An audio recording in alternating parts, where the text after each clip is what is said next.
महत्त्वाचा विषय पाणी पिऊन देतो. पाणी कुठे ठेवलं माझं?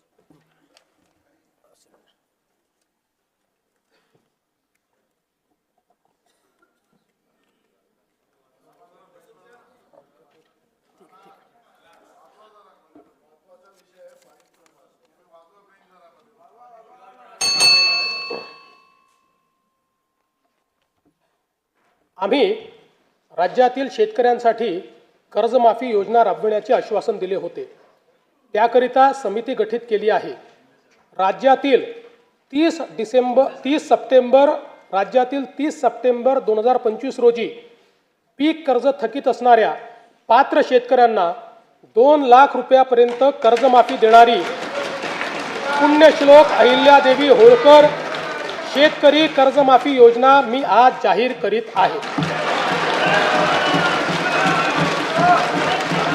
नानाभाऊ, राज्यातील ऐकायचं एक मिनिट. राज्यातील 30 सप्टेंबर 2025 रोजी पीक कर्ज थकीत असणाऱ्या पात्र शेतकऱ्यांना 2 लाख रुपयापर्यंत कर्जमाफी देणारी पुण्यश्लोक अहिल्यादेवी होळकर शेतकरी कर्जमाफी योजना मी आज जाहीर करत आहे. जे शेतकरी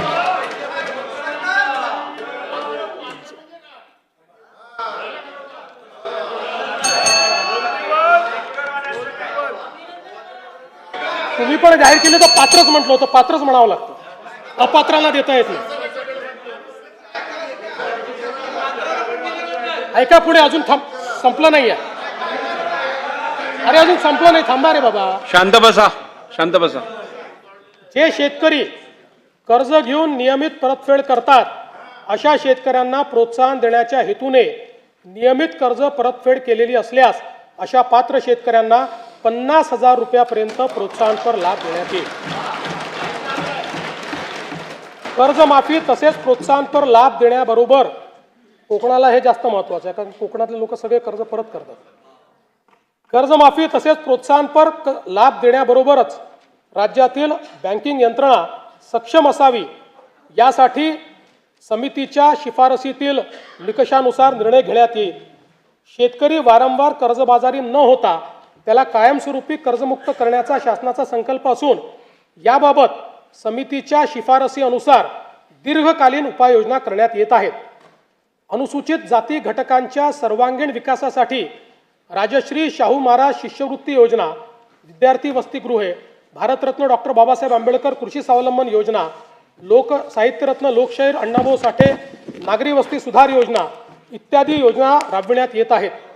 महात्मा फुले मागासवर्गीय विकास महामंडळ, साहित्यरत्न लोकशाहीर अण्णाभाऊ साठे विकास महामंडळ, संत रोहिदास चर्मोद्योग आणि चर्मकार विकास महामंडळाद्वारे अनेक योजना राबविण्यात येत आहेत. सन 2026-27 मध्ये अनुसूचित जाती घटक कार्यक्रमाअंतर्गत 23,150 कोटी रुपये इतका नियतव्यय प्रस्तावित आहे. माननीय सर्वोच्च न्यायालयाच्या आदेशानुसार राज्यातील अनुसूचित जातींच्या आरक्षणाचे उपवर्गीकरण करण्याकरिता प्रारूप आराखडा करण्याच्या दृष्टीने समिती गठीत करण्यात आली आहे. समितीचा अहवाल लवकरच अपेक्षित असून शिफारसीनुसार समुचित लाभ देण्याची पुढील आवश्यक कारवाई करण्यात येईल.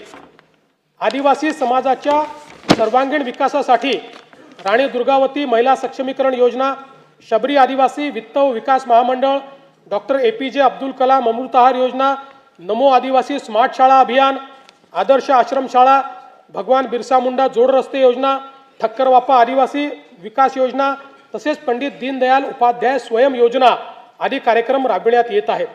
बिरसा मुंडा कृषी क्रांती योजनेत विंधन विहिरी व सौरपंप हा घटक वनक्षेत्रालगतच्या गावातील आदिवासी शेतकऱ्यांना अनुज्ञेय करण्यात आला आहे.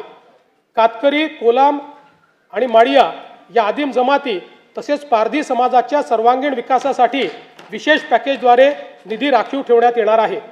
सन 2026-27 मध्ये आदिवासी घटक कार्यक्रमाकरता 21,723 कोटी रुपये इतका नियतव्यय प्रस्तावित आहे. इतर मागासवर्ग, विमुक्त जाती, भटक्या जमाती तसेच विशेष मागास प्रवर्गातील समाजाच्या सर्वांगीण विकासासाठी वसंतराव नाईक विमुक्त जाती व भटक्या जमाती विकास महामंडळ, महाराष्ट्र राज्य इतर मागासवर्गीय वित्त आणि विकास महामंडळाअंतर्गत विविध योजना राबविण्यात येत आहेत. ऊसतोड कामगारांच्या मुलामुलींसाठी संत भगवान बाबा शासकीय वसतिगृह योजना, आश्रमशाळा, विद्यानिकेतन, क्रांतिज्योती सावित्रीबाई फुले शिष्यवृत्ती योजना, डॉक्टर पंजाबराव देशमुख वसतिगृह योजना, वसंतराव नाईक तांडा वस्ती सुधार योजना आदी कार्यक्रम राबविण्यात येत आहेत. धनगर व गोवारी समाजातील लाभार्थ्यांसाठी विविध योजना राबवण्यात येत आहेत. या सर्व योजनांकरता पुरेसा निधी उपलब्ध करून देण्यात येईल. विविध समाज घटकांसाठी रोजगाराभिमुख प्रशिक्षण कार्यक्रम, विद्यार्थ्यांना अधिक छात्रवृत्ती तसेच संशोधनाचे काम करण्यासाठी सारथी, बार्टी, आरटी, TRTI, महाज्योती, वनारटी, अमृत आणि मार्टी या संस्था कार्यरत आहेत. या सर्व संस्थांसाठी पुरेशी तरतूद करण्यात आली आहे.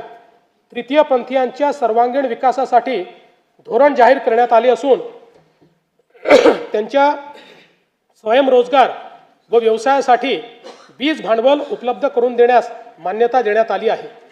दिव्यांग व्यक्तींना गुणवत्तापूर्ण व्यावसायिक कौशल्य प्रशिक्षण देऊन रोजगारक्षम करण्याकरता व स्वावलंबन वाढवण्यासाठी राज्यात 36 कौशल्य विकास व उद्योजकता विकास केंद्रे स्थापन करण्यात येणार असून तसेच दिव्यांग लाभार्थ्यांना देण्यात येणारे अर्थसहाय्य यापूर्वीच महिना 1,500 वरून 2,500 रुपयापर्यंत करण्यात आले आहे.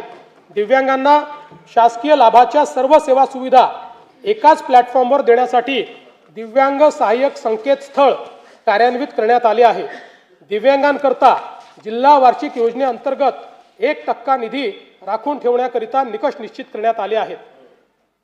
केंद्र शासनाने जुने सर्व कामगार कायदे पुनर्रचित करून 4 नवीन कामगार संहिता अंमलात आणल्या आहेत. राज्यातील कामगारांचे हित जोपासण्याकरता या कामगार संहितांची राज्यात प्रभावीपणे अंमलबजावणी करण्यात येईल. राज्याच्या संतुलित, सर्वांगीण व गतिमान विकासासाठी आकांक्षित जिल्हा व आकांक्षित तालुका कार्यक्रमाचा राज्य योजनेअंतर्गत विस्तार करण्यात येत आहे. सध्याच्या गडचिरोली, नंदुरबार, धाराशिव व वाशिम या आकांक्षित जिल्ह्यांसोबत हिंगोली, जालना, पालघर, बीड व धुळे आणि परभणी या 6 नवीन आकांक्षित जिल्ह्यांचा समावेश करण्यात येईल. या 10 जिल्ह्यातील 77 तालुके तसेच उर्वरित जिल्ह्यातील 100 आकांक्षित तालुक्यांचा गतिमान विकास करण्यात येणार आहे. सिंधुदुर्ग व रत्नागिरी या दोन जिल्ह्यांच्या सर्वांकष विकासासाठी सिंधुरत्न समृद्धी योजना सन 2024-25 पर्यंत 3 वर्षासाठी राबविण्यात आली होती. पुढील 3 वर्षाकरता सिंधुरत्न समृद्ध योजना 2.0 प्रस्तावित करण्यात येत आहे. कोकण विभागातील साकव बांधणी व दुरुस्तीसाठी विशेष कार्यक्रम हाती घेण्यात येईल. येणाऱ्या 8 मार्च रोजीच्या जागतिक महिला दिनानिमित्त राज्यातील सर्व लाडक्या बहिणींना मी शुभेच्छा देतो. मुख्यमंत्री माझी लाडकी बहीण ही योजना अशीच सुरू राहणार आहे व या योजनेकरता आवश्यक ती भरीव तरतूद करण्यात आलेली आहे.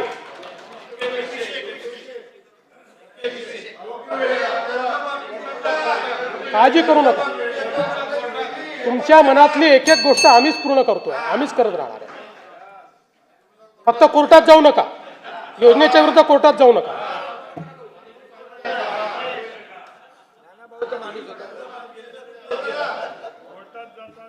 सध्या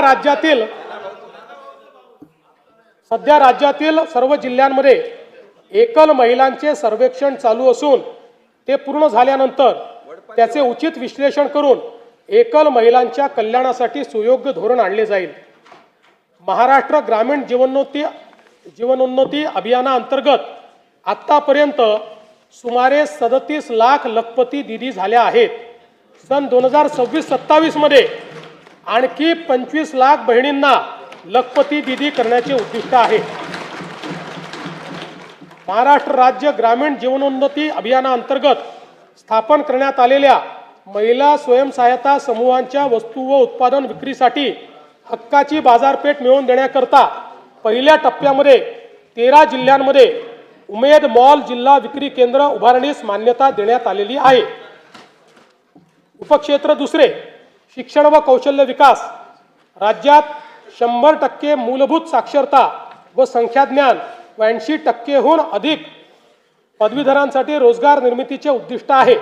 राष्ट्रीय व आंतरराष्ट्रीय विद्यार्थ्यांना आकर्षित करण्यासाठी 8 ते 10 शैक्षणिक शहरांची उभारणी करणे, युवकांना उद्योग केंद्रीय आणि कौशल्य विकास शिक्षणाद्वारे सुसज्जित करणे, नवोन्मेष आणि उद्योजकतेला प्रोत्साहन देणारे प्रतिभा केंद्र निर्माण करण्याचे नियोजित आहे.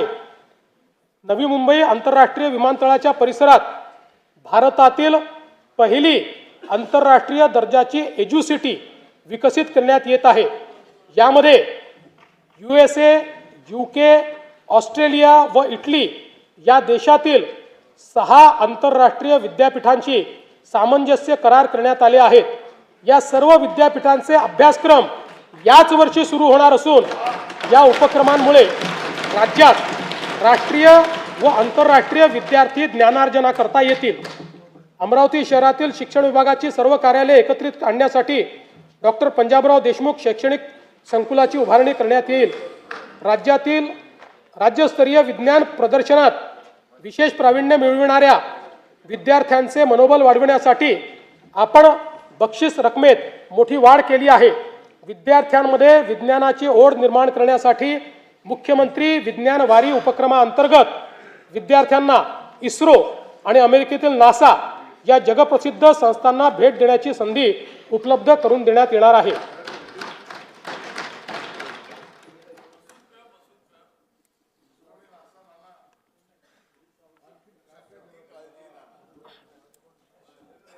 जागतिक बँकेच्या सहकार्याने आपण दक्ष हा महत्त्वाकांक्षी प्रकल्प राबवत असून या अंतर्गत Mahima Maharashtra agency for holistic international mobility and advancement या संस्थेची स्थापना केली जाईल. या माध्यमातून आपल्या तरुणांना परदेशातील नोकऱ्यांसाठी आवश्यक भाषा, कौशल्य प्रशिक्षण आणि आर्थिक मार्गदर्शन दिले जाईल. राज्यातील समुपदेशन सेवांचा विस्तार व अधिक संघटित व्यवस्था निर्माण करण्यासाठी 36 नवदिशा केंद्रे स्थापन करण्यात येतील. मला सांगताना अभिमान वाटतो की केंद्र सरकारच्या आकडेवारीनुसार महाराष्ट्र आज देशाचे स्टार्टअप कॅपिटल ठरले आहे.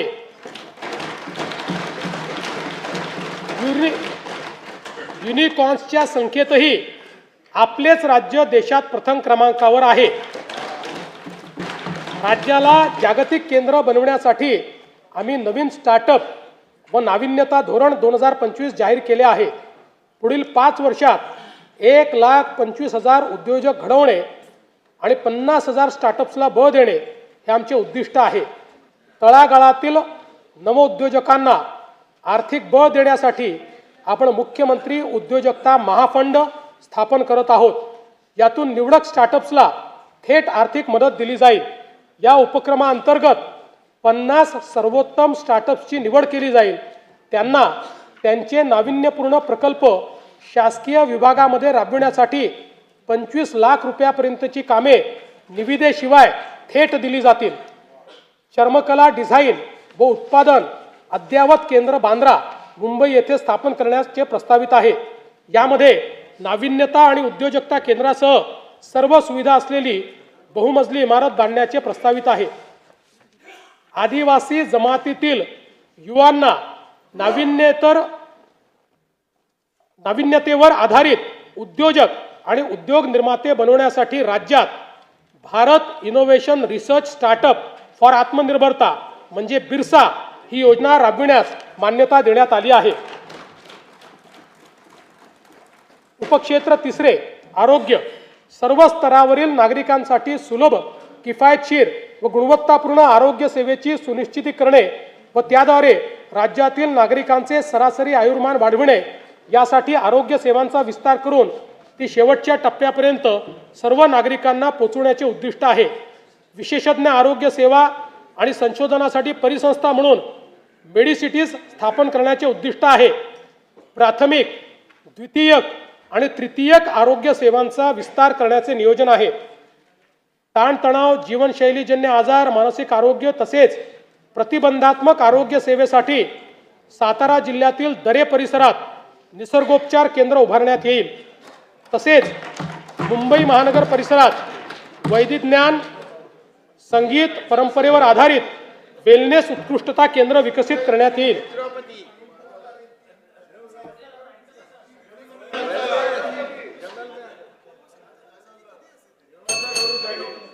तुम्ही भेट द्यायला या म्हणजे तुम्हाला समजेल. कर्करोग, मधुमेह व हृदयविकार यासारख्या आजारांचे लवकर निदान करण्याकरता एशियाई विकास बँकेच्या सहाय्यतेतून ग्रामीण भागात दरवर्षी तपासणी मोहीम राबवण्यासाठी 4,500 कोटी रुपये किमतीची प्रगती योजना प्रस्तावित आहे. राज्यातील 29 महानगरपालिका, 247 नगरपरिषदा आणि 147 नगरपंचायतीमध्ये राष्ट्रीय आरोग्य कार्यक्रम व आरोग्य विभागाच्या सर्व गुणवत्तापूर्ण सुविधा देण्याकरता समन्वय साधणे व कामकाजाचे संनियंत्रण करण्यासाठी शहरी आरोग्य आयुक्तालयाची स्थापना करण्यास मान्यता देण्यात येत आहे. राज्यात डिजिटल सार्वजनिक आरोग्य परिसंस्था निर्माण करण्यासाठी महाराष्ट्र डिजिटल आरोग्य तंत्रज्ञान अभियान राबविण्यात येईल.